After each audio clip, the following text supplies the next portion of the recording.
All right, guys, we have a great episode of Performance Anxiety on the Pantheon Podcast Network for you today. I'm your host, Mark, and I'm joined by the wonderful David Lance Callahan. He's the guitarist, sampler, singer, and founder of the Wolfhounds and Moonshake. We kick things off by talking about an essay he wrote about Marty Robbins, who happens to be one of my favorite artists. But beyond that, David gives me a great history lesson on a band that should be in the libraries of all My Bloody Valentine or Jesus and Mary Chain fans, the Wolfhounds. They started off in the C86 scene, and David gives me a lesson on what that was. The band released 4 full-length albums between 1987 and 1990 and then called it quits. David soon followed up with Moonshake, which was a bit of a departure but really opened up new musical landscapes for him. But by 1996, Moonshake was over. David left music for a while to concentrate on real life, but in 2012, the Wolfhounds returned and have been going on strong, pandemics notwithstanding. David has also released 2 solo albums with a third on the way. So follow David and the Wolfhounds on social media at @the_Wolfhounds on Instagram and at the Wolfhounds on Twitter and Facebook. Follow us at Performance ANX on the socials. Rate and review this or any episode. And support can be shown through ko-fi.com/performanceanxiety or performanceanx.threadless.com. So let's get started with David Lance Callahan on Performance Anxiety on the Pantheon Podcast Network. Okay. This is David Lance Callahan of Moonshake and the Wolfhounds and solo fame. I'm talking to Mark Reed of Performance Anxiety about my new solo LPs, English Primitive 1 and 2. Oh, sorry. When I say Reed, that's crap, isn't it? Okay, well, I'm going to write Shay on that. Sorry about that. Okay, well, I'll do it again then. This is David Lance Callahan. I'm singer in the Wolfhounds and Moonshake, and my solo career also. I'm talking to Mark Shea of Performance Anxiety on this podcast about my new solo LPs, English Primitive 1 and 2. Okay, well, you could probably keep the first one, drop Reed out and put Shea, and I don't know why I said Reed. I feel really bad about that. But people always put a G in Callahan and annoy me, so it's I'm really happy to have you on. I'm going to be honest, I'm pretty much a noob to the Wolfhounds, and I mean, I remember Moonshake, but I'm kind of new, so I'm hoping that my questions aren't dull, inane, and a little bit ridiculous. So please forgive me if I ask you stuff that you've been asked a million times already. I'll try to get some interesting stories and all, but I've just absolutely fallen in love with the sound of the Wolfhounds. Oh, great. Thank you. It's making me leave the meeting now. Yeah. I did want to thank Ricky for connecting us, because up until that point, I really wasn't familiar with the Wolfhounds. And like I was saying, I've just absolutely fallen in love with the sound of not just the new stuff, but the early stuff as well. Oh, great. Oh, your screen just changed. The palm trees are gone. There's a little graphic design, but the palm trees are gone. Don't let that distract you. Because it's clearly had no. All that happened is while I was talking to you, I just removed the filter, and it doesn't seem to have helped anything particularly. just make the background more boring. Yeah. Well, that's all right. Do continue, because you're flattering me. So carry on. Okay. Yes, sir. Yes, sir. But I can see you. Oh, good. I don't know if that's good or bad, to be honest with you. It depends on your perspective, I guess. I did just get a haircut, though. So. Oh, well, I did too, but I can't show you that. So. I like to find out a little bit about how you got into music in the first place. What was impacting you growing up? Was there a lot of music in the household? Were your family creative? So what was life like for you musically as a kid? There was my parents had very few records. I wouldn't say they were musical. But in some respects, the records were quite good, I would say. There was some of my favourite records were my dad's, and I still rate me and Bobby McGee by Chris Christopherson. Gunfighter Ballads and Trail Songs by Marty Robbins. There was a bit of country. It was country and rock and roll, but a limited amount. And my mum liked Nat King Cole and Frank Sinatra, and I still like them too. So I'm so glad you mentioned that Marty Robbins album, because I had one of my favorite albums growing up was Return of the Gunfighter. It was just yes. I absolutely yes, I loved it. I think they had the same cover. Pretty much, yeah. He milked the kind of a fake cowboy thing for quite a while, but some of the songs were just really good, So I wrote an essay on the Master's Call from that LP for a website last year. I would love to read that, because that Master's Call is possibly one of my favorite Marty Robbins songs ever. It's weird. I'm not religious at all, but it's really spooky and gives the old chills down the spine, despite the fact that I don't believe in any of it. Yeah. I don't know. Maybe it just gets you at an early age or something. But yeah, that was the only kind of real, apart from the kind of just radio in shops and things, that was the only kind of real contact I had with music until. It's a kind of a similar story for a lot of Brits, really, because I was just watching this weekly show on a Sunday called the London Weekend Show, and they were I think it must have been maybe October or November 1976, and they were covering this new phenomenon of punk rock and had the Sex Pistols on it, and I just thought it was incredibly exciting. I was 12 at the time. I got given a voucher for a local record shop for Christmas, and went and bought my first 3 LPs, which were Stupidity by Dr. Feelgood, Who's Next by The Who, and Sgt. Pepper. I'm not a big fan of Sgt. Pepper anymore, but the other 2 I still got. Oh, cool. But then it was just the right time to start listening to like the John Peel Show and things like that. And yeah, the first time I kind of listened to it I think it was February '77, and they had live or pre-recorded sessions by The Damned and This Heat, both of which I at the time in my young mind thought were punk rock. Yeah, and so I still do like the idea of experimental weirdness and noise as both as being punk rock, if you see what I mean. It would just set me on I really hadn't diverged from that path, really. I got when I was about 11, 12 years old. It's just the same thing, really. Even what I do now on the latest solo album, there's kind of a bit of post-punk and punk on it, and it's probably influenced by folk and country. Yeah, that I can see that and listening to it. I definitely hear a lot of different influences in the solo album. It's actually quite diverse, and I'm fascinated by it, and I definitely want to get into that soon. But what was your first instrument, and how did you get started? Was it guitar, and how did you get into playing? It was just a cheap acoustic guitar, and I had like about a couple of lessons, and the guide really didn't want to teach me what I wanted to learn, so I managed to learn about 4 chords, and after that I just started making up my own. So someone at school, I think, showed me how to do bar chords, which is when you put your index finger over the frets to change key, if you like. And I just made up my own after that. Just enjoyed drones and discordant stuff and making things sound a bit odd and stuff. It was always, I think a lot of guitarists do that kind of thing anyway, but it seemed unique to me. I even messed around with different tunings for a while, made up tunings and stuff.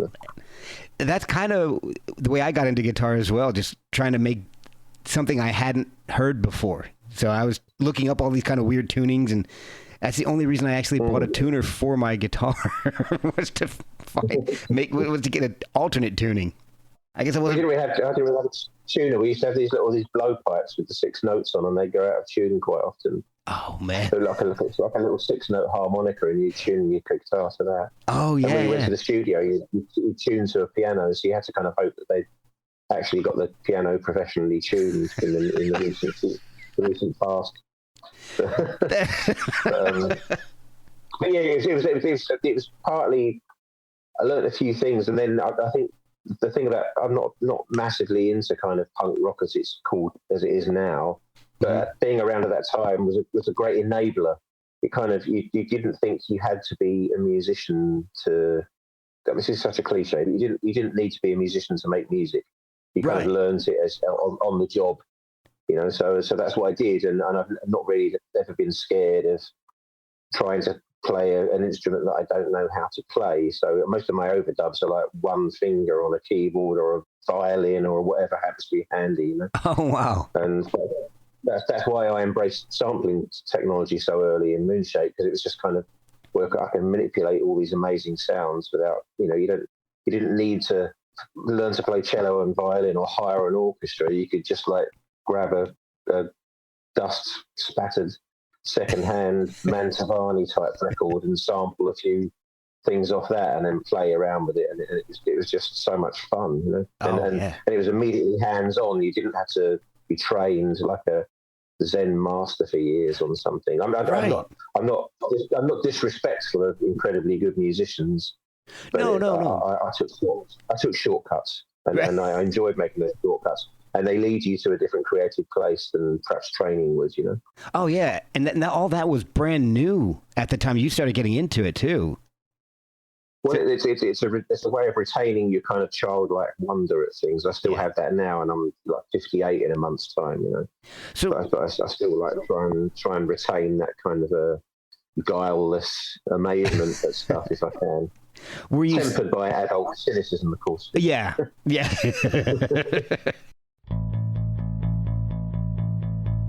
We'll be right back after a word from our sponsors. This podcast is sponsored by BetterHelp. Without a healthy mind, being truly happy and at peace is hard. The good news is therapy works. But what is therapy exactly?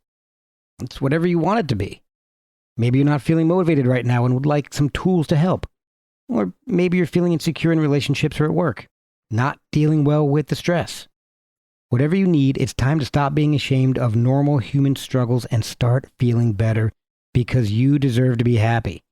And now you don't have to worry about finding an in-person therapist near you to help. BetterHelp is customized online therapy that offers video, phone, and even live chat sessions with your therapist, so you don't have to see anyone on camera if you don't want to. It's much more affordable than in-person therapy, and you can start communicating with your therapist in under 48 hours. Try doing that in person.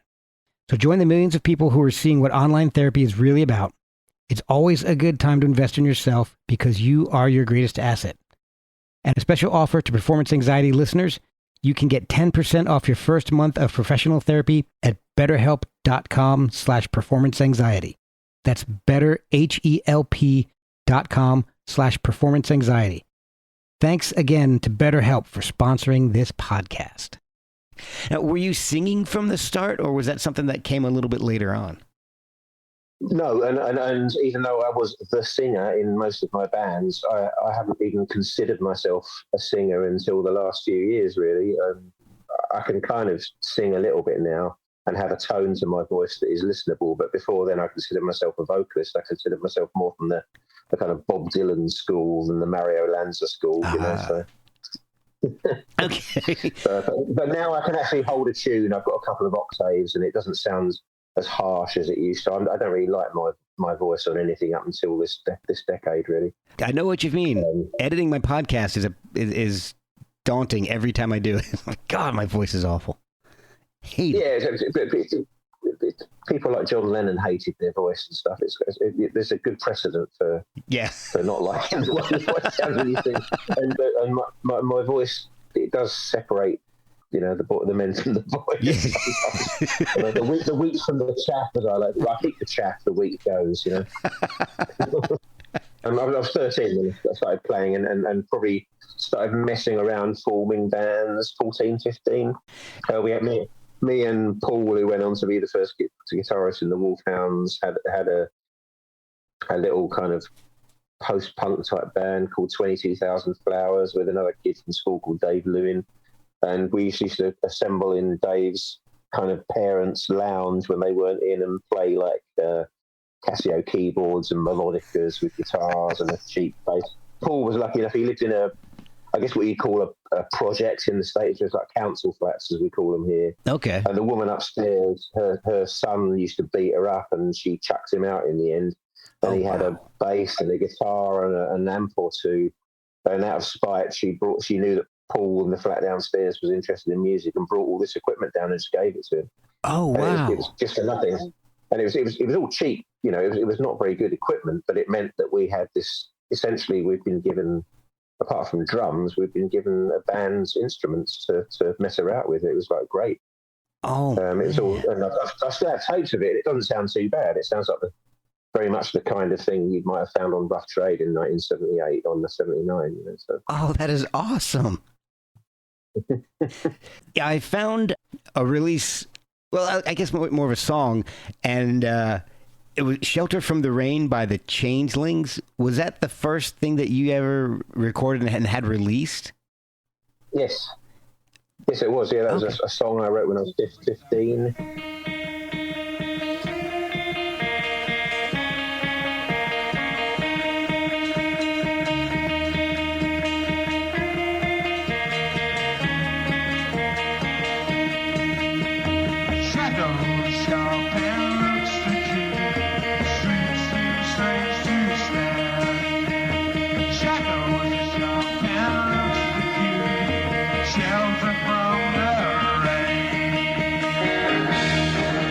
The Changelings was kind of our kind of 60s garage band, but we tried a few originals. There was a if you like, a mod revival band from Romford where he lives called the Purple Hearts, and we were kind of friends with one of the guitarists younger. Well, we were kind of friends with them just from hanging around as kind of younger mascots. And the guitarist and the singer of the Purple Hearts really liked, the kind of 60s garage music you got on Nuggets and Pebbles albums at the time. Yeah. But they couldn't play that in the Purple Hearts, so they knew that us younger kids were getting into all this stuff, so they just, probably sitting around their house having a spliff and just kind of suggested forming a 60s garage band. And I remember through Bob Manton, the Purple Hearts singer, hearing things like John's Children and Freak Beat stuff for the first time, and really delving deep into that kind of 60s garage thing. And we decided to form this band, the Changelings, and we used to do covers of like things like Seeds, 34 Elevators, Stand Doors, The Doors, Love, stuff like that. Oh, quite brutally, though. We're not very subtly, but it's in a very punk rock way. And we started getting quite a few gigs with bands like the Milkshakes, which Billy Childish had, and wow. Stingrays and bands like this in kind of garage clubs in London.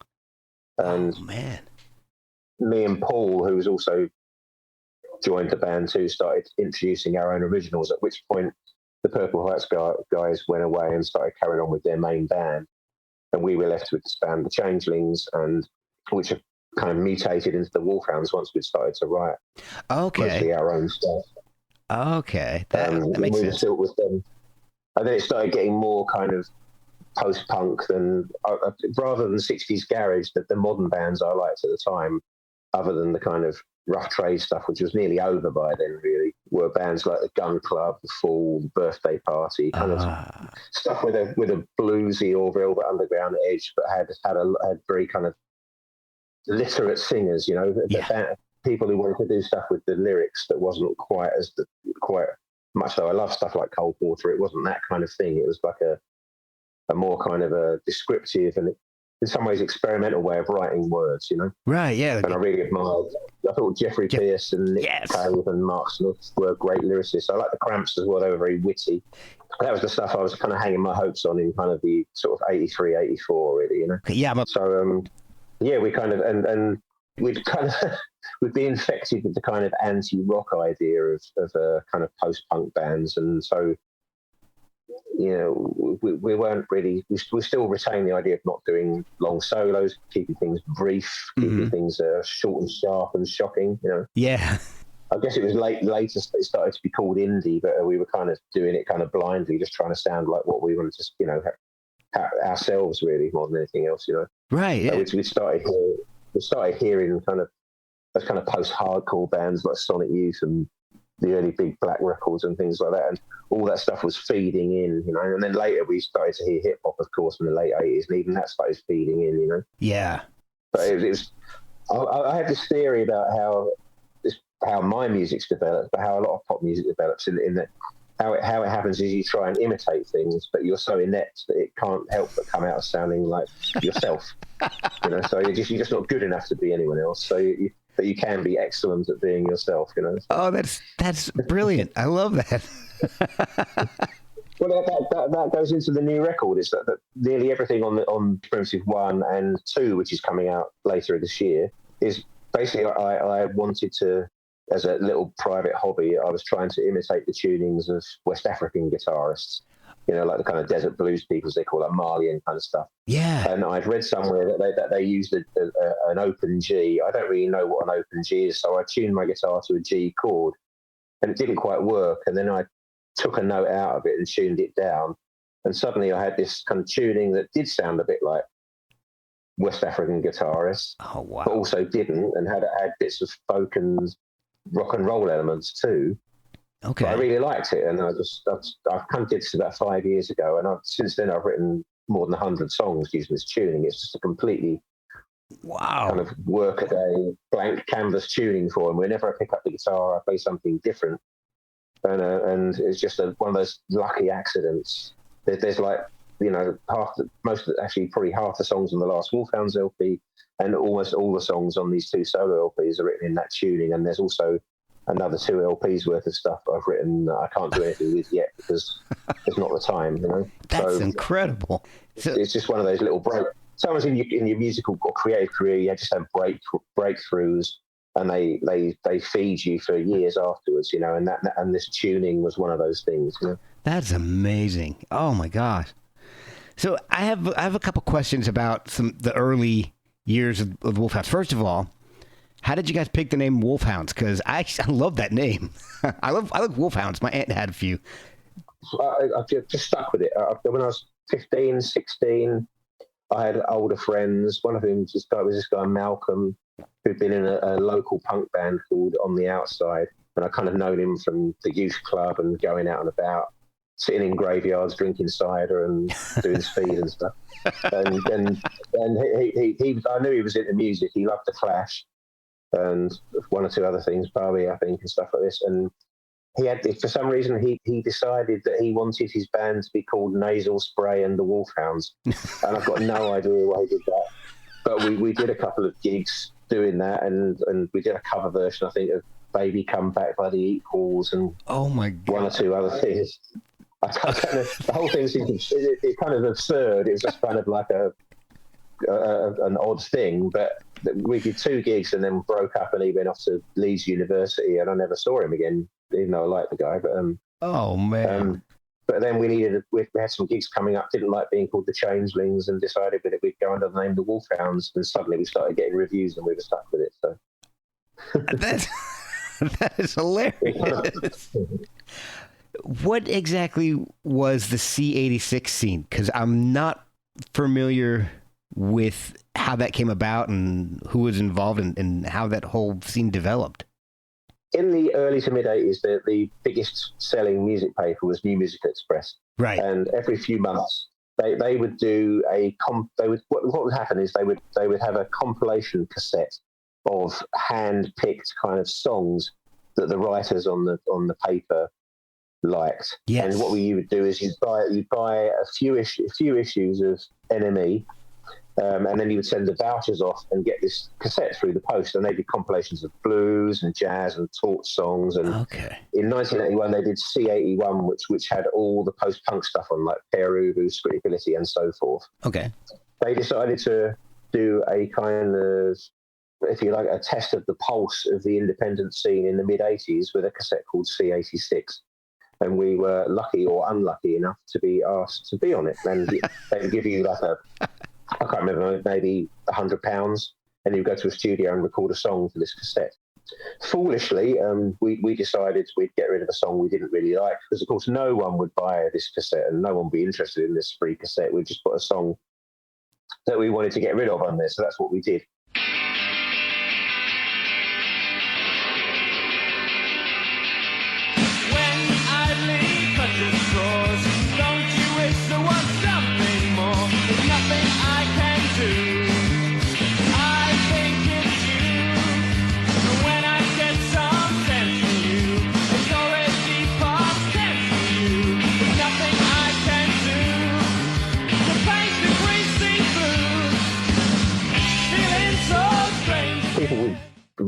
Should we say, who are more canny than us, like Primal Scream and the Bodines, decided to put their best songs on there. Right. And as the cassette went on to sell 60,000 through mail order, and then I think another 40 or 50,000 when it was released as a record. They were very clever and correct. Whereas we were incredibly stupid and dumb. As you might have gathered from my stories so far, we kind of blundered into the music industry. We didn't really think we would get anywhere. We didn't really think we would do anything, but we did view it as a kind of essential creative kind of outlet, which is our only savior, really. Wow. So at that time, were you guys considering music as a full-time job? Was it something you were aspiring to, or were you able to do that?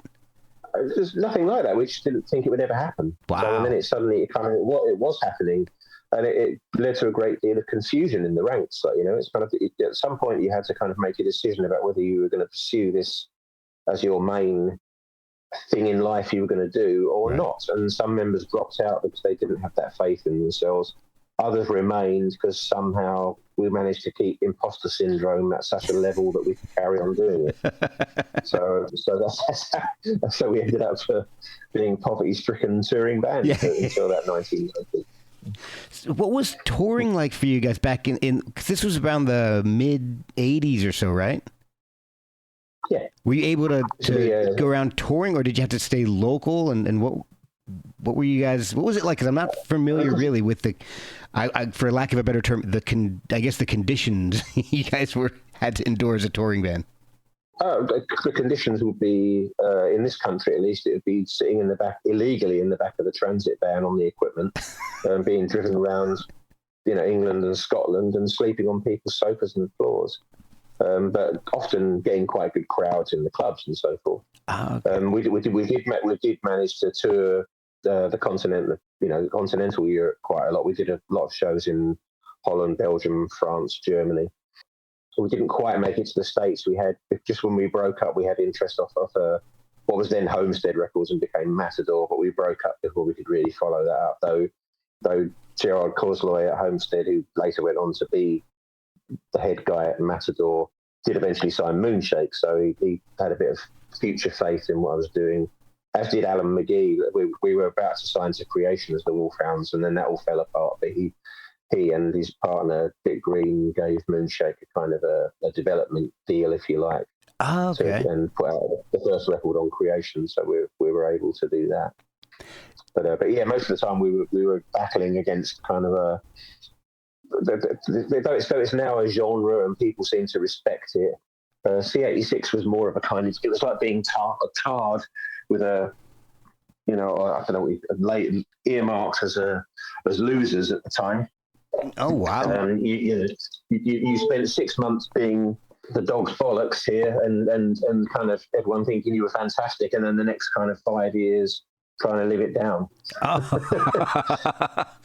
Now, we only had a few songs that even fit in with that kind of jangly pop thing, and the rest of our stuff was either noisy or a bit weird, And that's the thing that I loved. As I was listening to the Wolfhounds albums, I loved all the noise. I loved how each album seemed to, just for me as only recently initiated into the Wolfhounds, they seem to get noisier with each one, and I'm obsessed with that sound.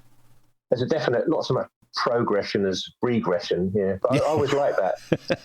One of my favourite bands when I was a kid was The Birthday Party, and they started off as quite tame, kind of almost like post-Roxy music kind of boy pop band, then gradually get more and more weird and freaky as it goes on, and I kind of quite like that trajectory, really. It doesn't necessarily sell you records, but it makes it much more exciting to be in the band. Yeah, for the people who do listen too, it gets more exciting for them too.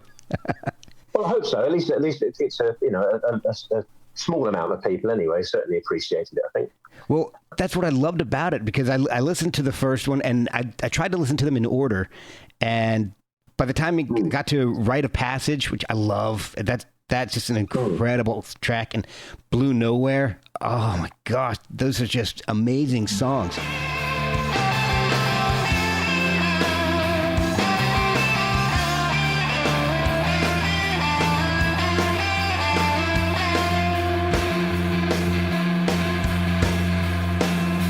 voices on the TV have their minions, but you're like an ant out amongst millions, so you might as well stare into the real blue nowhere, deep blue nowhere.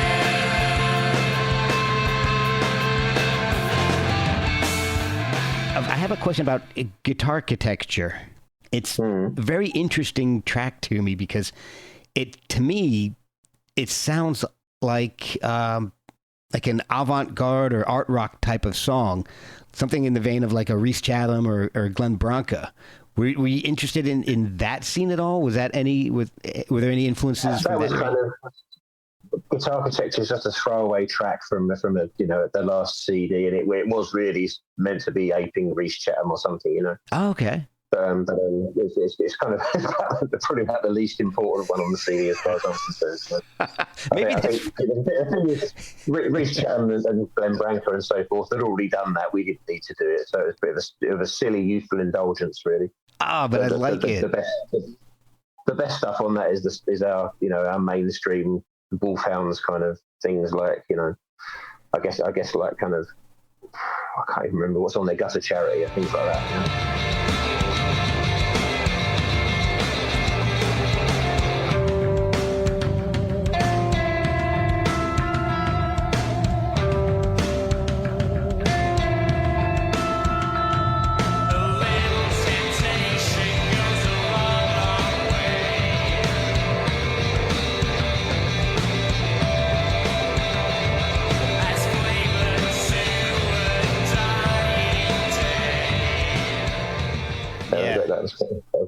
That was the main issue for us, really. It was kind of like a throwaway CD track, really.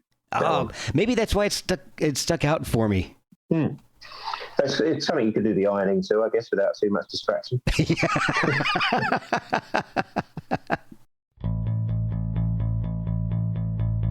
We'll be right back after a word from our sponsors.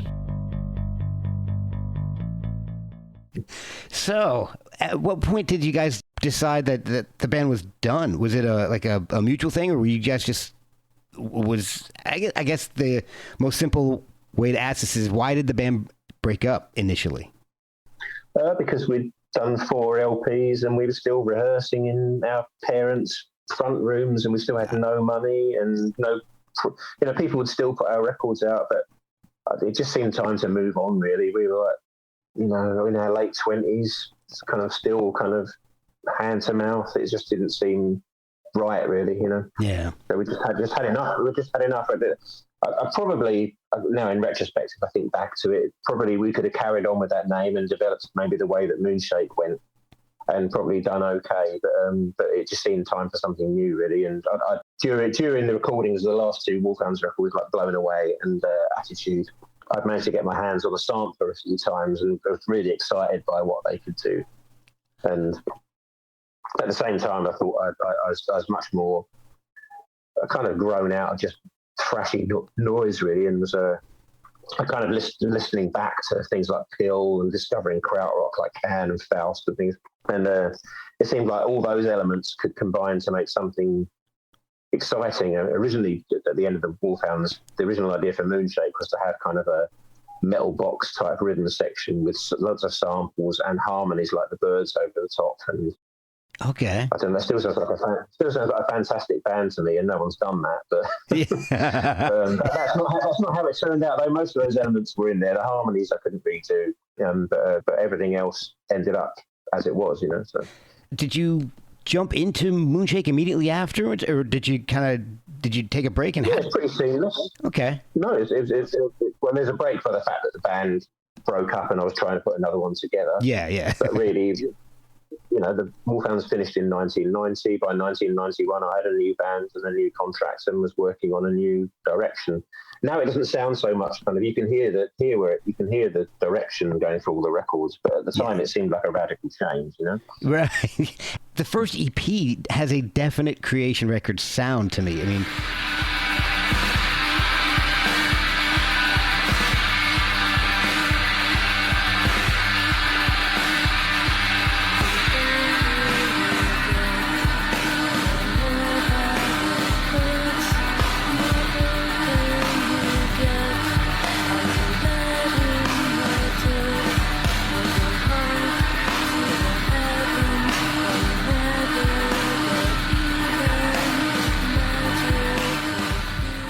Was that something that Yeah, we got in the studio and the songs are pretty good, but we hadn't really formulated our sound, and we kind of handed the reins over a bit to a guy who was engineering the session, because we kind of really hadn't got our direction together, and he did a lot of the techniques he was using on bands he was working with at the time, which were like My Big Valentine and Curve and stuff like that.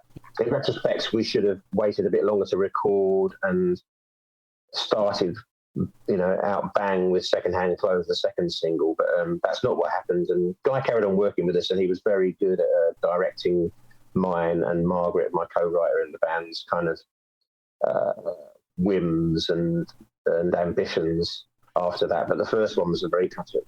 A lot of people like that. I mean, it's quite, as far as the shoegazing record goes, it's pretty psychedelic and out there. Yeah. But so I'm not ashamed of it, but it just wasn't what we wanted to do. Well, out of that, I mean, I listened to Coming over and over again. That song it just has this menacing feel to it. I love that track.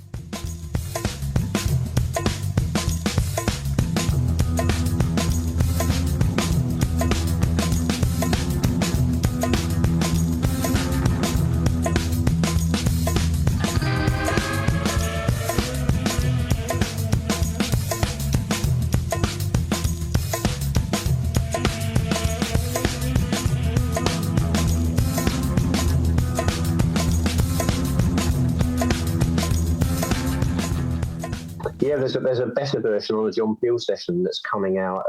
We're reissuing the first Moonshake album, Eva Luna, with extra tracks and the John Peel session on it. And if you listen to the version of Coming on that, the arrangement's pretty similar, but you can hear what a year touring has done to it, and it's really full on and makes me.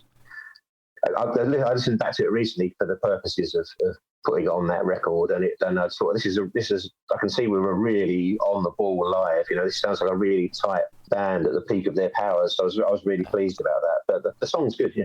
Oh, I can't wait to hear that, man. Yeah, it's really full on. It's great. I love hearing how songs develop live. I love hearing the progression.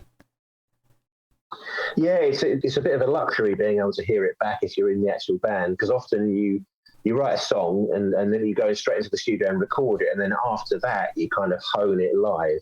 We try to avoid that in the Wolfhounds, at least, by modelling ourselves a bit more like on bands like Wire and The Fall, where you go and see them play after a new LP and they'd already be playing the next one. Joy Division were like that a bit as well. Yeah. And we couldn't do that so much in Moonshake because it was so technologically kind of oriented. So we would be always be playing the songs live in retrospect, but they would evolve live. And it's a shame some of that wasn't captured so much, And that's one thing that always surprises me about things like the Peel sessions and things like that, is I always hear how BBC would always record over their tapes, and to see how much stuff actually survived is amazing. Yeah, they did used to undervalue a lot of what, in retrospect, is quite culturally important back in those days. So, yeah, they would erase a lot of, or reuse tapes. Fortunately, ours survived, and the Wolfhounds sessions survived as well. We put those out on an LP a few years ago, and everything we did for the BBC survived. So I'm pleased about that.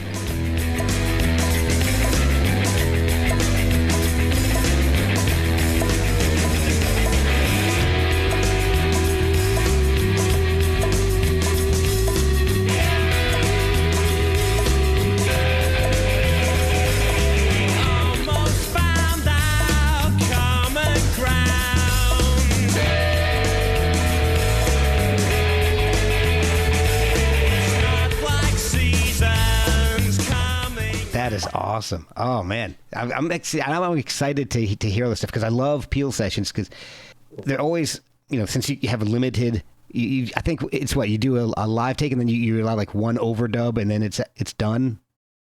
Is that kind of how it works? It's all done in one day. One day you just basically bash it out live, and if you're lucky, you get the chance to do it on overdub a piano or a guitar line on one song. And, basically, only the vocals were generally overdubbed on those things. So.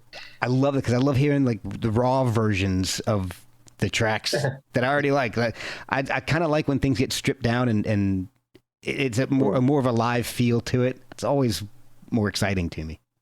It is, and often, bands have often said that they did better versions in the Peel sessions because of that discipline than they did when they were allowed free reign in the studio.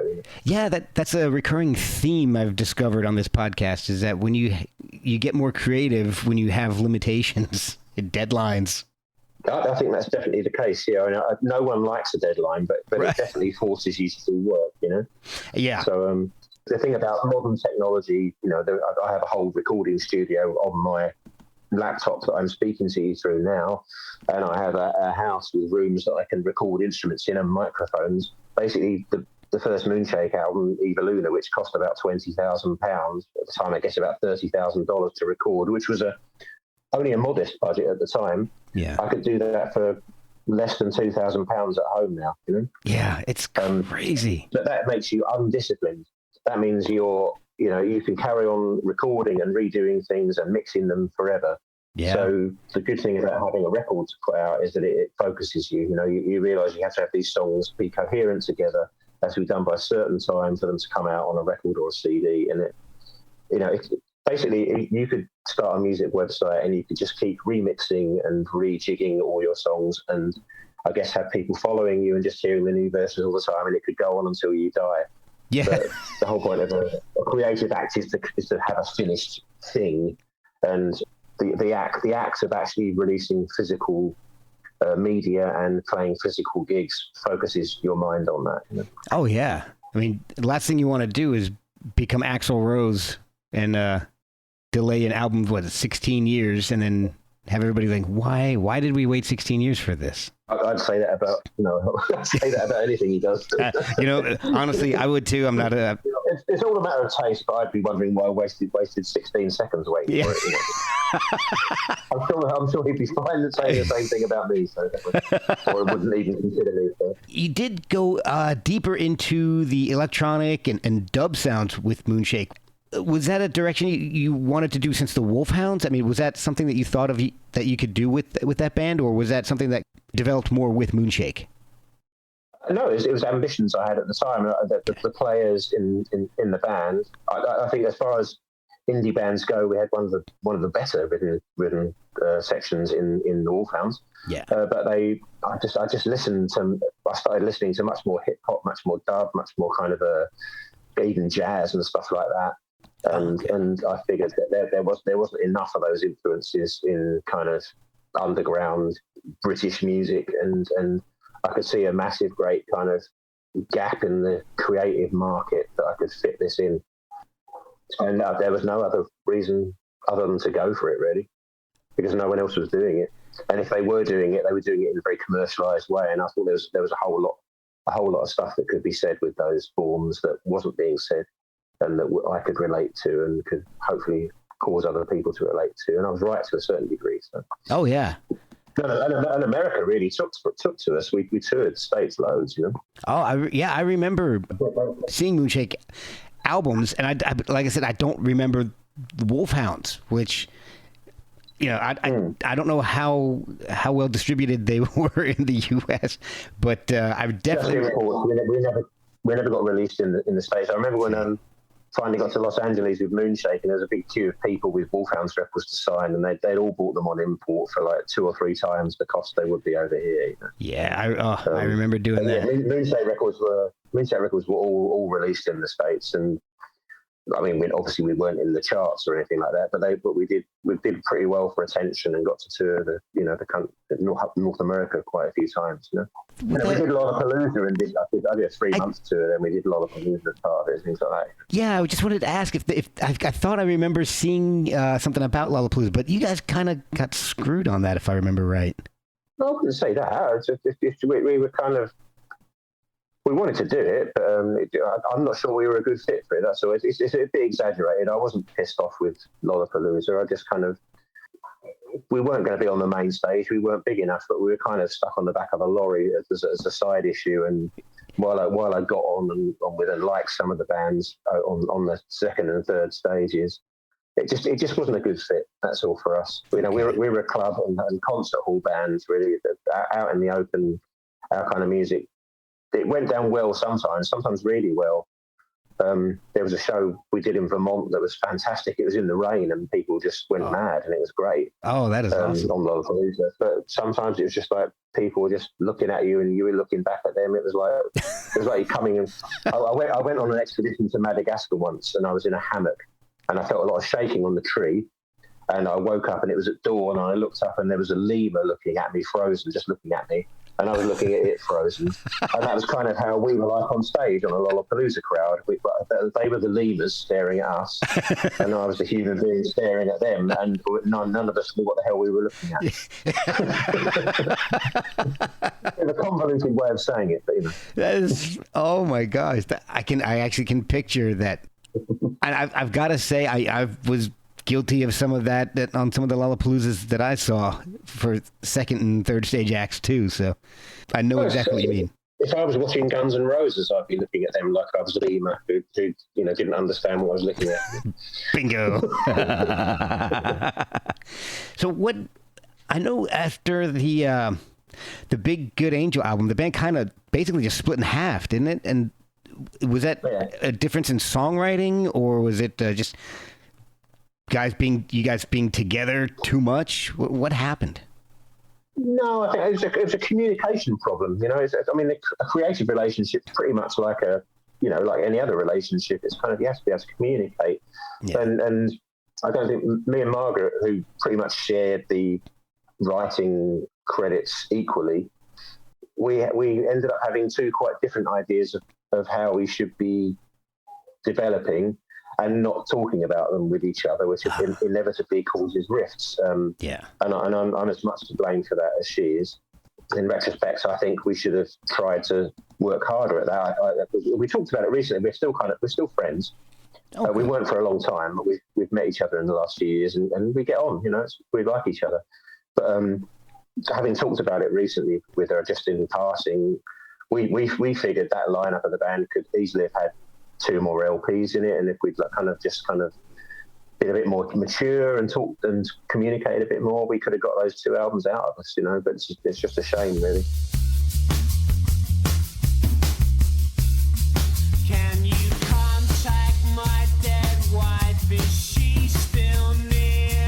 You know, yesterday I was sure I could feel her here, and I'm left with 2 pubic kids and all that entails, and the furniture moves and the lighting fails. Am I falling for it? In fact, production aside, if you took the best songs off Leica LPs, which is the band she did afterwards, and the best songs out of the post her lineup Moonshake LPs, you probably get LPs that are just as great as the first one, you know. So, if not better. So.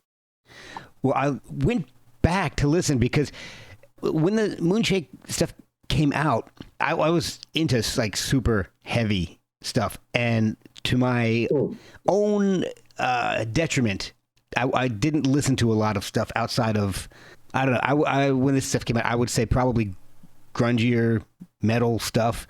So going back, I find that I actually enjoy Moonshake a lot more now than I would have back then. So I'm really glad I did get a chance to go back and listen, because the stuff, it's wonderful stuff. And I like how you got into the more jazzier sounds. We weren't expecting to be massive. I mean, we were hoping that maybe luck would happen and we'd be like a big kind of particularly distinctive sounding, you know, alternative band like New Order or Nick Cave and the Bad Seeds or Cocteau Twins, if we were lucky, you know, that kind of something that sounds like nobody else and is quite popular. But as it turned out, we were something that sounded like nobody else and unpopular. But, that wasn't intentional, but we were always making it that it could be timeless or listened to in the future. And so it is being rediscovered, and it further awaits rediscovery, because I think looking back, whether you like the records or not, they sound like they could have been recorded yesterday rather than 30 years ago. Oh, for sure. Absolutely. So we always had our mind on this. This is not for now. This is not to compete with Jesus Jones or the Screaming Trees. This is to compete with nothing but ourselves, you know? Yeah.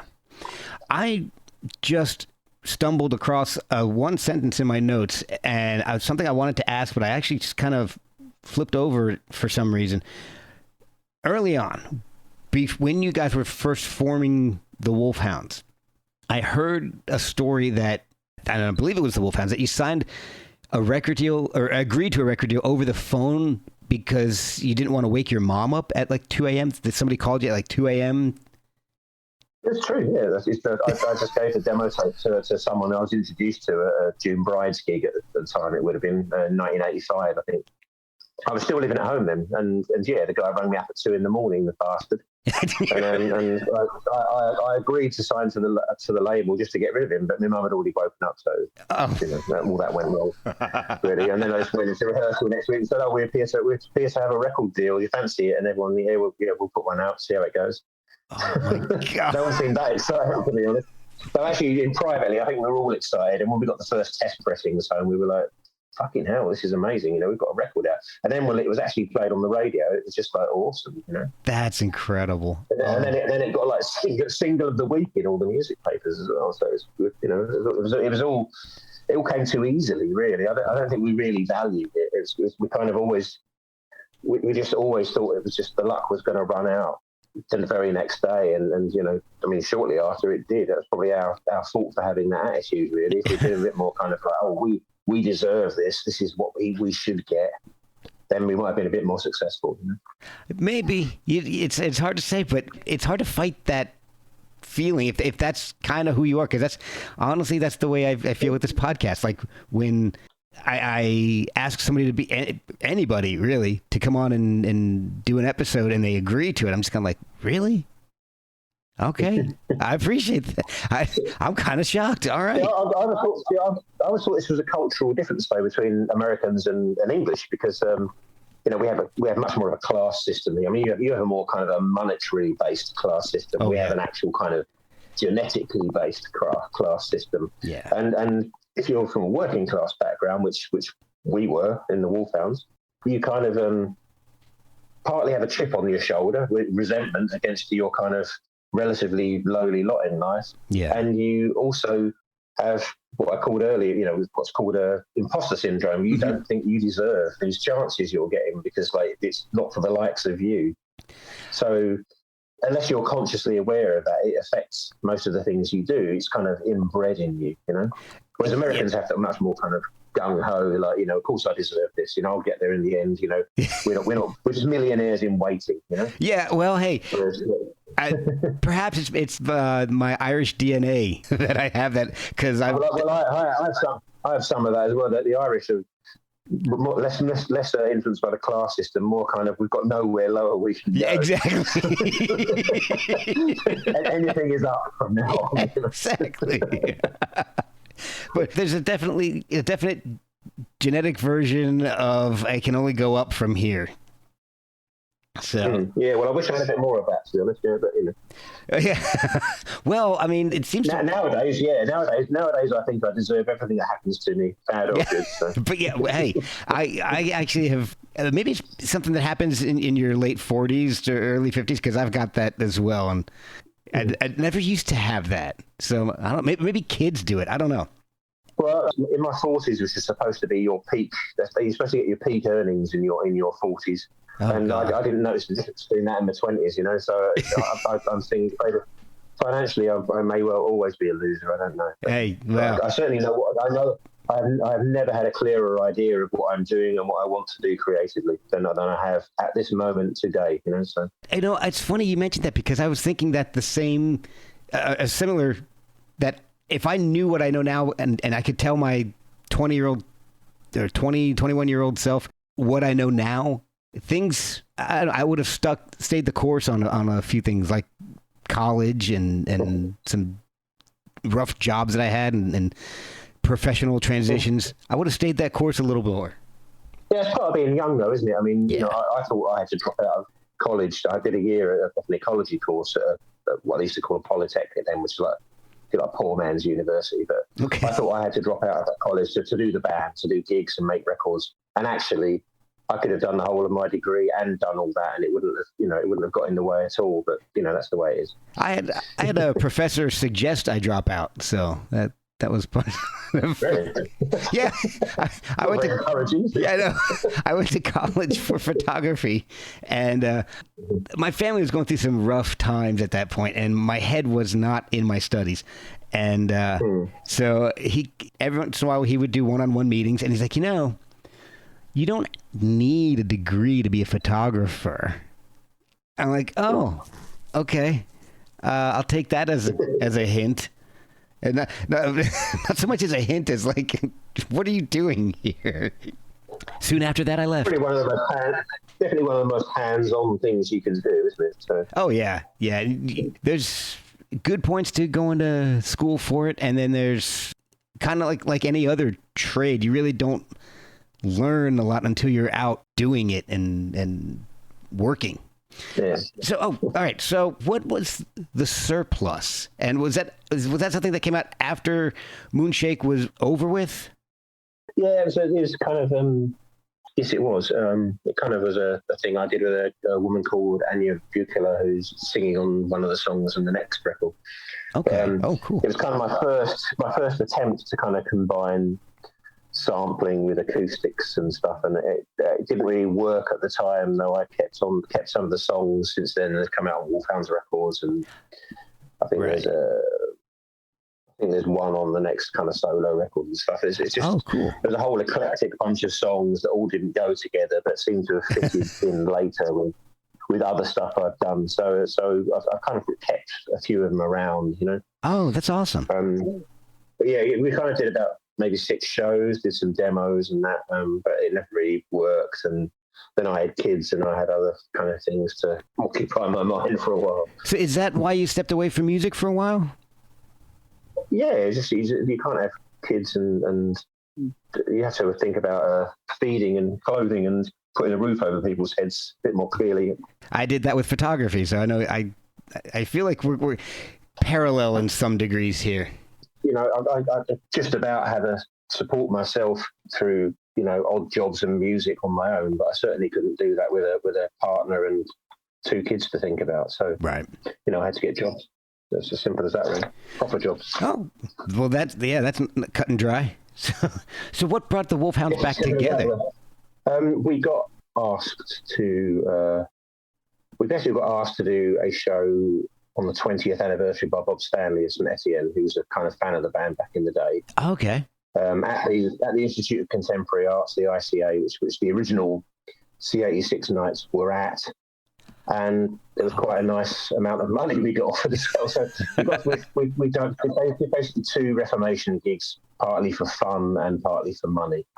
And then after those, I was just chatting to Andy, the guitarist, and he just said, "Have you got any new songs?" And I said, "Oh, the hundreds." and they said the same. So we just kind of tried. We just sent each other some MP3s of a few things we've been working on, and they kind of just went from there, really. And it became and continues to be an ongoing creative concern. It's nice to play in a band as well. What also happened is at the end of the Surplus project, if you like, I kind of lost the idea of music being fun and didn't want to do it anymore, really. And it's got back to being fun again. So that's why I do it again. Earning any money or getting attention is kind of just a side effect of it, really. It's fun to make music, and it's interesting, and it just wasn't before. I kind of burnt myself out, really. So you were still writing music even though you weren't actually releasing anything? Yes, even though I was a burnout and didn't really have any objects in mind, I kind of got a bit of the mojo back. It was only a year or 2 where I didn't actually do any music at all, really. Okay. So I think you sometimes just need to step back and do nothing. Yeah. Do something else entirely. It's just even very successful musicians do that. I mean, some people make 3 LPs and then never do another one. Yeah, that's true. And just live off the proceeds, but I can't really do that. It's it's always an ongoing project. What I do, it's always on the road to something else, Yeah. So. Well, I've always thought that if you write one hit song, you could probably live off of it.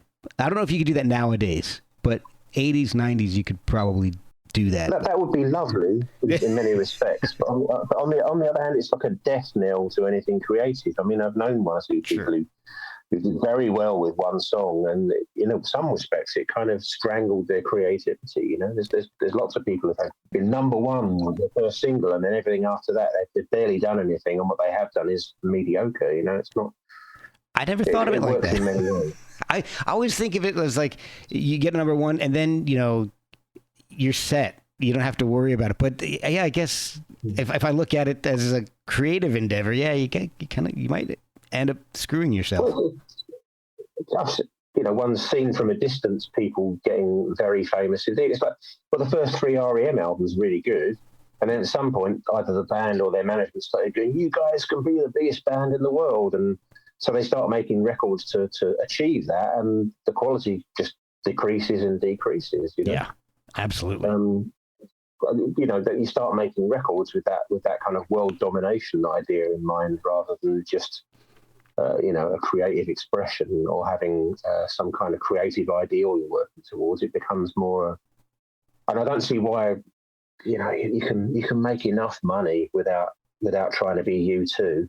Yeah, exactly. And I don't even like U2. I don't.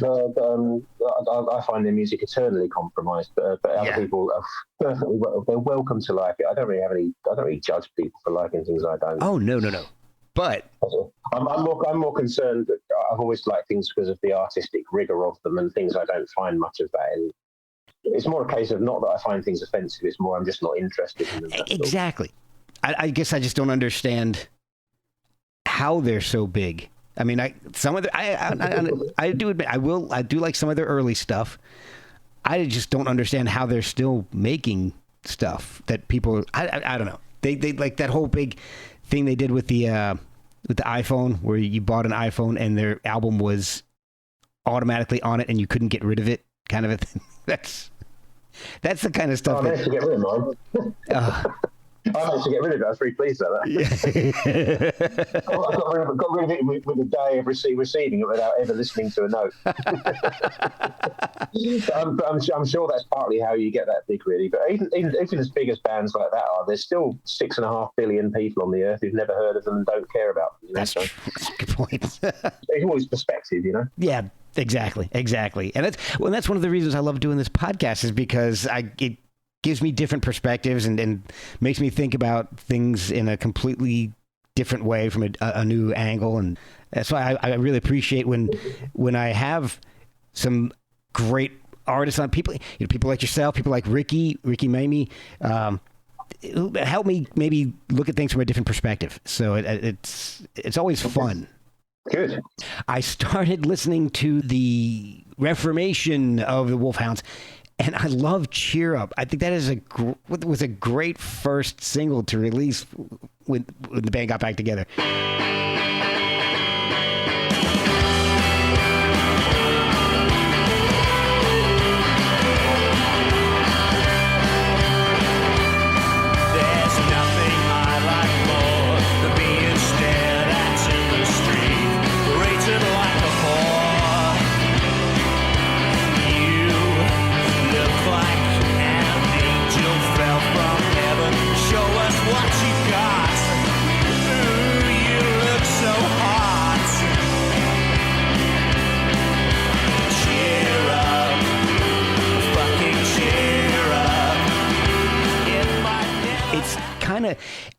The way it sounds to me, as far as the first few singles that came out, is that they're almost a similar trajectory sonically as the way the band came out originally. The first one is not as noisy as the progressive ones, but I love Cheer Up. I think it's a fun song.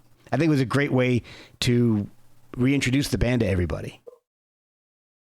Yeah, we tried to remove the rude words from that, and it just didn't work. Like hip hop records, it's kind of, you ask why they use motherfucker so much, and it's because it's so rhythmic. Yeah. And the raps wouldn't work without it. And it was the same in Cheer Up as well. It probably would have helped us a great deal if a song that catchy had been playable on the radio. But unfortunately, once you removed the swear words from it, it didn't sound as good. It does lose a little bit of the. Stuck with that, really. I think certain people involved with the band were incredibly annoyed that the catchiest song we'd written for 30 years was pretty much unplayable on the radio. But I've got a knack of doing that kind of thing, really. There's a song I've been working on for a future, whether it's Wolfhounds or solo thing, I don't know, but it's probably, again, one of the catchiest things I've written for ages, and it's just impossible to remove the swearing from it. It just cannot be done without spoiling the song, making it not as good, so it's stuck with it, and that's even worse. Oh, man. There's an imp of the perverse in the back of my muse who won't even forgive the twisting kind of metaphors, but it's just I'm partly Anglo-Saxon. I'm going to use the vocab, you know. Oh yeah, it's good enough for children. Good enough for children. It's good enough for me. You know? Well, when you guys got back together, I mean, was it a part-time thing? You all have other jobs and all at that time, or do you? I guess the question is, do you? It's always part-time. That's the thing. It's kind of, even when I was a touring artist kind of thing, it's like, yeah, sure, I'd earn my money for a while off the tours or off royalties, but sooner or later I'd have to go and work in a record shop for 3 months or whatever, you know? Yeah. You know, I can never sit back and go, oh, you know, I've got all the money's rolling right in now. Right. You know, that obviously is frustrating. It's kind of useful creatively because you carry on persevering, you know? But I don't write stuff to thinking, oh, well, this will pay for my retirement. Perhaps I should, but it's more kind of this. I write stuff because I'm chasing ideas down hard. I'm keeping the wolf at bay with my pack of hounds, you know. I like that. Do you guys do a lot of touring? Or I mean, before, I guess, pre-pandemic, were you doing a lot of touring, or was this more of a studio kind of? Well, Wolfhounds, no, because we're not financially independent, so we have to accept gigs when people are available because everyone's got families and when we can afford to do them. Solo, I'm going on tour for a couple of months on and off in October and November because I can afford to do that because it's just me and sometimes a drummer or a singer. So on a basic level, the money I'm getting makes it affordable to do and justifiable to do, you know? Yeah. Which is not to say that I don't do it for the money, but I can't do it without. Right. Like many things in there. You know? Yeah, exactly. Now, Electric Music, that was released right at the height of COVID and the pandemic. I mean, was that completed well before it, or was it finished up during the pandemic, or how did that come about in relation to the pandemic, I guess? It has no relation to the pandemic because we finished mixing and recording the album in October. Okay. The record label said they could put it out the following spring. It was already being pressed and manufactured, and then just COVID came in the middle of that. To be honest, we finished mixing Electric Music, and I was like, oh, brilliant. I went away to New Zealand for a month because my girlfriend's from New Zealand, and I hadn't been before, so we just buggered off and ignored everything for a month. And when I came back, within about a month, everyone was shut away at home. But fortunately, the record was all being manufactured. Unfortunately, we'd actually agreed as a band that we'd actually put a few weeks aside and book an actual tour to promote an LP for once. But, of all the things that happened to people during COVID, that's one of the least important. But we had to scupper our plans to do that. And it's you know, I got COVID myself, but I'm quite currently at least relatively healthy and strong, and it didn't do me in, you know. But you know, I know so many people whose parents have died or who've had long term effects from it. You know, long COVID is a thing. It is, and long haul. Great from it. You know, it's as bad as ME or something like that. You know, so you've gotten through it okay then, since being tested positive? Yeah, and actually I found lockdown gave me enough freedom to do quite a lot of creative things. You know, a lot of these 2 solo records were written or recorded during lockdown. So you know, they're basically offspring of a global pandemic. Was that Strange Lovers? Was that born out of the pandemic? That's an old song, actually. That's an old song, actually. That's an old Surplus song that I kind of had around for ages, but it was kind of too good to let die, really. So. Okay. They are such strange lovers,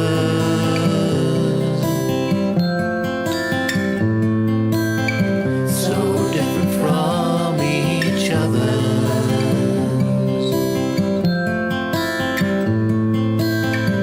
They are such strange lovers.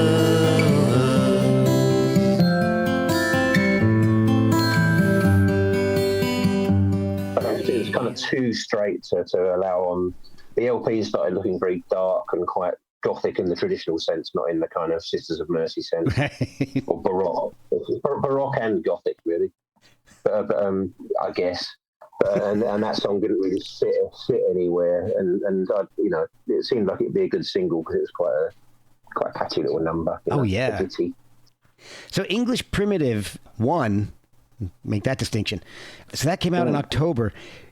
That is such a cool album. It's such a unique collection of songs. I mean, there's so many influences in it. I mean, you've got some of the I guess I would say gentler pieces, like Born of the Welfare State Was I.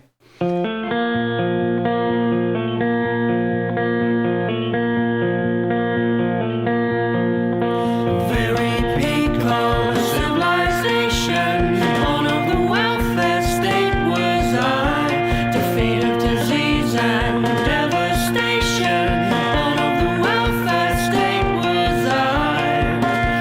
A safety net to catch us all.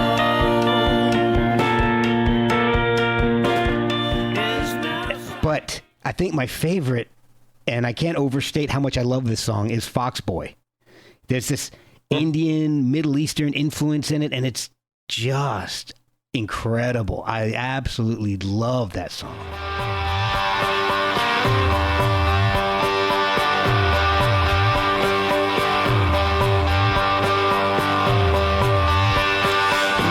Was a vixen,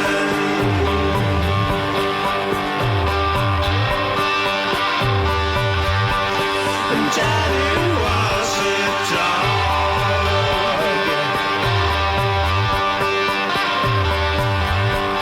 They showed me all the tricks and Thank you. So, It's one of my favourite films. I'm struggling to be able to do a live performance of that at the moment. I'll get there in the end. I'll figure out something. It's kind of what happened is I was sitting in lockdown online, and I was trying to look for. It's a long way that Andy and the Wolfhounds buys kind of weird instruments on eBay that he finds really cheaply, and he's got like a bauble sarong for £25, and they're normally like £200 or £300, and that's great. I was kind of just going through looking for weird stuff that I could buy. I don't have as much room as him, but I have the odd little thing, thumb pianos and things like that to play around with. Okay. And I happened to come across the fact that there were digital tamburas, which is kind of like a Indian drone instrument, Yeah. and digital tablas. And then I found this box for about £60, the electronic box that basically Indian street musicians use, that has about 4 or 5 tambura drones and about 100 tabla beats on it. Oh, wow. And I watched some demos on YouTube, and I thought, well, this is fantastic, actually. So I just got it in the post, and I thought it was worth the investment. I didn't really have the money, but it was worth the investment anyway. And then I just sat around. I had these kind of little kind of riffs I was playing with I didn't know what to do with, and as soon as I plugged this machine into an amplifier, all these little riffs and lead licks coalesced, and the words just kind of came to me, really. So it's just kind of, it just all came together in a kind of vaguely mysterious way. That is so cool. I love how it. That song's now if I ever get it finished, that's becoming a novel as well. It's becoming a kind of, I guess if you were into literature, you call it like a magical realist or something, magical realist novel. But it's that it's that kind of thing. It's kind of like it's very dirty and realistic, and also very kind of weird and kind of mystical at the same time. And it's set in the Thames marshes. Oh wow! And it's kind of a Romulus and Remus type story where a young boy who's abused is deserted and brought up by a vixen, and becomes this kind of urban legend. and folk hero at the same time. Oh, wow. That sounds really wild. So if I do it properly, and I'm about 10,000 words in, if I do it properly, it should be really good. If I do it not so properly, it could be awful. But we'll see. I'm confident in you. I have confidence. Well, more than I had. One of the things I thought was great was how the transition from the wild Indian influence and Middle Eastern of Foxboy into She's the King of My Life. That's such a sweet song. I love that song so much. And then you get She Passes Through the Night, which has this psychedelic Birds Apocalypse Now feel to it. I love this. So many different sounds on it's what, 8 tracks? Is that right? I gotta pull it up here, but seven songs. Okay, so I was close. I didn't have it right in front. Yep, there we go.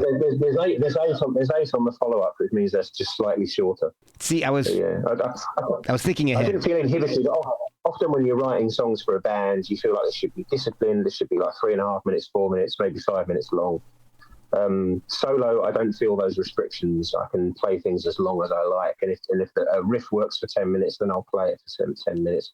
You know, like I don't sound anything like this, but like Bob Dylan had lacked those restrictions on Blonde, and it makes for a great, his last great LP, I think, argumentatively.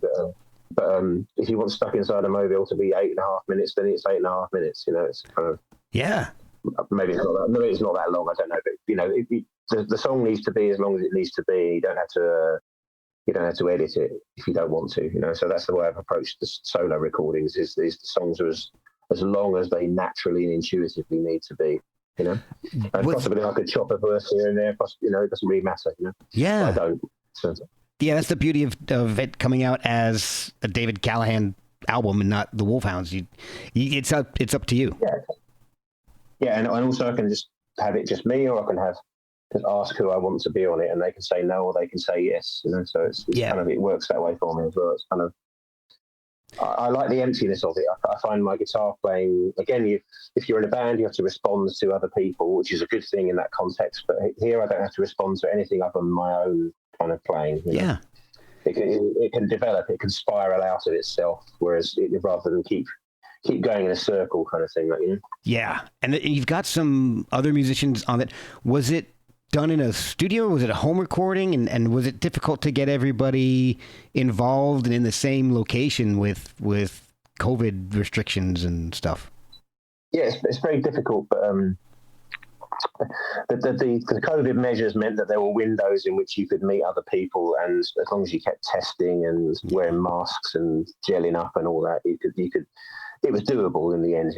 Okay. People had so little work that once you found one of those windows, you could get people together, and that's what I did really. But in answer to the first part of that question, it tends to be a fluid thing. I'll record some in studios, some at home. Like I recorded drums and some guitars in the studio, then I bring them back and in my laptop and through. I've got an MPCX sampler, and I'd link that up and I'd overdub samples, or I'd add other instruments, and then I'd go back to the studio and mix it, or add stuff, get Catherine's come and do some vocals, or I get her to come around my house and overdub some stuff in the bedroom or the front room, and then I go back to the studio and mix it. It's kind of all that kind of to and fro all the time. It's a fluid way of working, but these days it's very affordable. So you just have to find the right day to book. If the studio's got some downtime or a day free, then I go in. It's very matter of fact. You just get something together, and people are either available or they're not. Yeah, like we were saying at the beginning of this conversation, it's changed a lot.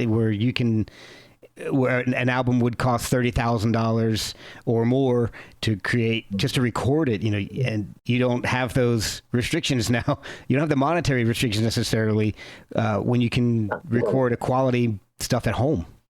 Yeah, and the money you would have spent on a massive studio before, you can spend on a decent mixer or no mixer at all, and some decent microphones, and have all the live kind of recording you want. But also the other way of recording is something that's been going on for, I think Prince first did this in the late 90s, but I would send half finished MP3s and WAVs to people like Terry Edwards, who plays flute and trumpet on Welfare State. And he would record his part in his home and then send it back to me, and then we'd mix it later somewhere else, So There's all that. We don't. There's no restrictions on how we can record stuff. And if I want someone in future to record stuff in Australia, I don't have to fly there. It's fantastic, you know. Exactly, and you don't even have to have a label with Bandcamp and streaming. Now, streaming, I got issues with that, but Bandcamp, I mean, you don't even have to have a record deal to release a record anymore. No, that's true, and Bandcamp, as far as all the streaming models goes, is probably the best. Yeah. It's also a great way of selling records because, I like record shops. You can sell straight to people and get the biggest slice of the profit through Bandcamp, you know. Yeah, exactly. And the records are not any cheaper, particularly on Bandcamp. I mean, it won't cost you any less than normally than going to Rough Trade or somewhere. So right. It's good to have all those options, really, you know. It's kind of... And so being online and using social media has given us a whole, my creativity, a whole new audience, revived my old audience, given me a whole new lease of life. It's kind of, there's not been a single record or song I've recorded and released or gig I've played over the last 10 years that hasn't been organised through social media. It's just completely... Wow. As far as self-publicity goes, it's a godsend, you know? Yeah. But you still have limitations. You know, sometimes... I very much appreciate all the people who buy my music and listen to it, but it's hard to break out and get new people sometimes because people tend to, over the years, as it's become more commonplace, tend to stay in their own bubbles all the time, don't really listen to anything new. It's quite difficult to break through still, but you can certainly build up a limited audience really well, you know. It resulted in electric music selling out before it was released, you know, that kind of thing. We had to repress it almost straight away, you know. Wow. So it's good when that kind of thing happens, you know. That is fantastic. I'm so happy to hear that because I love this. I love the albums. I mean, everything is just... I'm so happy. I'm kind of annoyed that I wasn't able to hear it back when you guys were putting stuff out in the late 80s, early 90s. I guess mid 80s to. Well, I mean, how could you? You have to be have your ear pretty underground to pick up on anything the Wolfhounds were doing in the 80s, you know, because, you know, we had no releases in the States. We never played there. We played our first American gig in 2014, you know, it's a long time. Yeah. We'd already been going 30 years by then, so it's... Yeah. But I'm going to have to go back and pick all the albums up now because I'm just obsessed with the sound. Like, the last couple, well, I guess from Blown Away on, that's the sound that I loved. It's just that noisiness.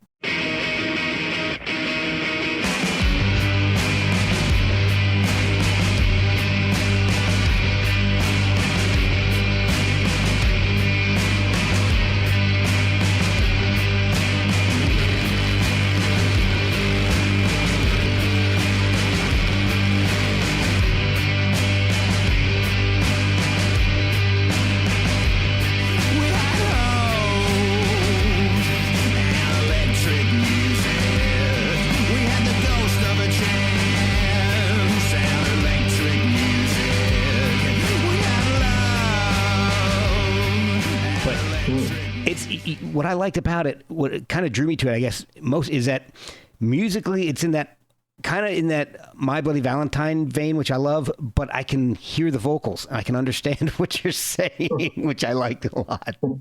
I guess a little bit. I mean, it's kind of just a bit, there was a lot of noisy bands at that time, and you know, I think when we finished Blown Away, we thought our only real competition was Fugazi at the time. You know, it might be a bit arrogant. I think they're great. You know, Fugazi, yeah. We didn't think anyone else was. We thought that was the only thing even remotely sort of similar to what we're doing. Now, I guess My Bloody Valentine, but I guess some of the sounds are the same, but they had a whole different kind of vibe. Really, it's this kind of like sort of dream-like state kind of thing they were doing, which I love. But ours was much. Theirs was about unconsciousness. Ours was about consciousness. You know? Yeah. I can see that. Respects, you know? Our stuff's always been in some, hopefully, about being socially and politically aware, being, you know, having kind of a empathy with people, but without making that, you know, but not in a soft way, you know. Yeah. Well, I just love the sound. I'm just getting familiar with it, so I'm really enjoying it. This is one of those happy moments for me when somebody suggests something for me and I fall in love with it. And now it's one of these. Great. Yeah, you guys are one of those bands now that I'm going to start collecting on my own. Not because I had to listen to everything for the podcast, but because I like it, and I'm definitely gonna go back. I'm gonna have to search and hunt for some of this stuff, but I'm definitely getting it because most of the old stuff you can get very cheaply on eBay. So. you don't really have to worry that late night drunken discog buys. It'll only cost you $50. You know. Yeah, it's the shipping is what's gonna kill me. So what does 20? Well, I think you can find them in the States as well. Like Moonshake records turn up in the States all the time. Okay, that I'll have to do because that and again that's a sound that I wasn't really drawn to when it was new, but now that I've kind of opened up my musical palette by doing this podcast a lot, I'm really getting into the stuff that I missed back in the early to mid 90s. So I'm there's a whole British underground in the early 90s. I guess they call it post rock, which is kind of annoying. But, yeah.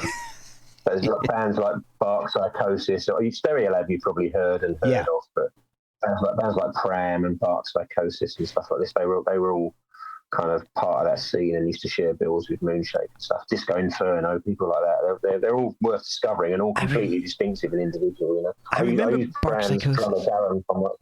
Yeah, it's all worth digging out, really. Yeah, and it's a whole new avenue for me to go to, which my wife might not appreciate, but record room, then.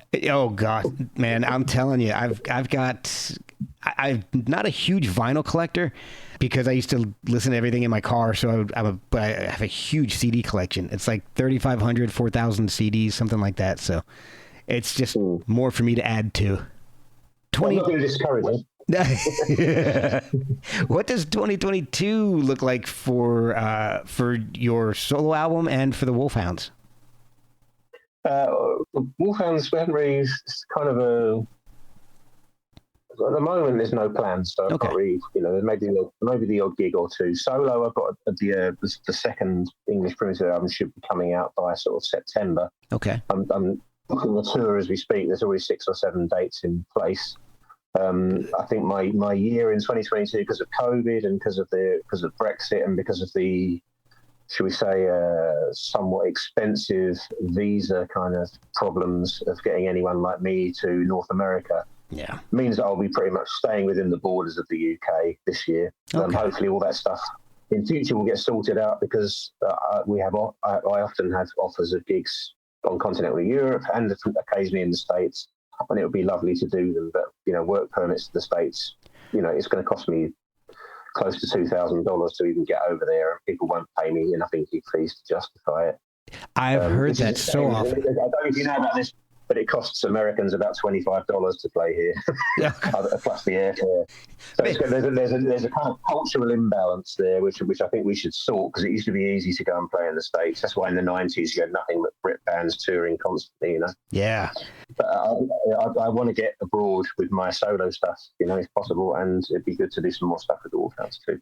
I'm glad you mentioned that because I've heard several times how expensive it is for people, for bands and musicians to come over and play here, but I never heard the reciprocal side of that. So I can't believe it's that inexpensive to go over there and yeah, we can't move for American musicians over here always. Wow. Which there's plenty of American musicians whose music I love and will go and see, but it's not reciprocated, and at least by the governments, So I'm sure, American people themselves would be very receptive to me and hundreds of other UK musicians being over there, but it's cost prohibitive. Whenever you see a British band or artist performing at South by Southwest, if it's a 5-piece band, they've probably paid $10,000 or $12,000 to be there. Wow! And they've had to basically apply for funding or grants to do that normally, unless they've got a big record label. Oh my God! So it's a kind of pretty shameful position to be in, really. That's awful. And all right, so we got to lobby to get that changed. So both of my listeners lobby to get that changed. So. Quite, yeah. And the same with Europe. No one knows since we left the European Union, no one knows if you're going to get screwed on your equipment when you go over there or your merchandise, because all the different customs people have different ideas, and you're likely to get taxed on selling T-shirts. If you don't have the same amount of equipment going there as you have coming back, you have to pay tax on it. It's become a nightmare that it was in the 80s when I first went to Europe. So, oh God, it's all gone kind of wrong for music at the moment. It sounds like it. It's such a shame. And with the pandemic, I've seen so many people release I don't even know if release, because I think they delayed a lot of releases, but digital releases and people working on stuff to be released. And when touring is hopefully getting back to normal, people need that. They're going to need to get out and earn a living. Exactly. If we can make it easier. My business model for my solo LP has been thwarted. In that I can get out there and play myself in Britain, but the business model was to promote that abroad too, and I certainly can't do that much at the moment. So that's partly because of COVID as well. Yeah. So if there is I don't really have a business model, but the business model is always to try and be able to afford to carry on doing it and live. Yeah, that's good. Well, David, I kept you for quite a while today. Thank you so much for joining me. And so where can people follow you online, pick up the music, and maybe if they're in the UK, see a gig? Well, they can follow both me, David Lance Callahan, and the Wolfhounds and Moonshake, all 3 different pages on Facebook. They can friend me on Twitter, and they can follow me on Instagram too. All the various combinations of the Wolfhounds or my name, basically. So it's easy enough to find. So and what's the best way to pick up the albums? I would say Bandcamp, for the Wolfhounds Bandcamp page. Okay. Is the best way. Wonderful. Nearly everything's on there. So my solo stuff and Andy Golding, the guitarist, solo stuff, and all the currently available Wolfhounds records are all on the Wolfhounds Bandcamp page. It's not the Las Vegas Wolfhounds, who are a kind of metal band, and young whippersnappers who we've got nothing to do with. They'll see the difference, I'm sure. Hopefully, after hearing this, they'll be able to pick it up pretty quickly. Listening to it, at least, anyway. I hope so. Yes. Well, it's good to meet you. You too, and we'll talk to you later. Yeah, cheerio. Bye-bye. Bye-bye.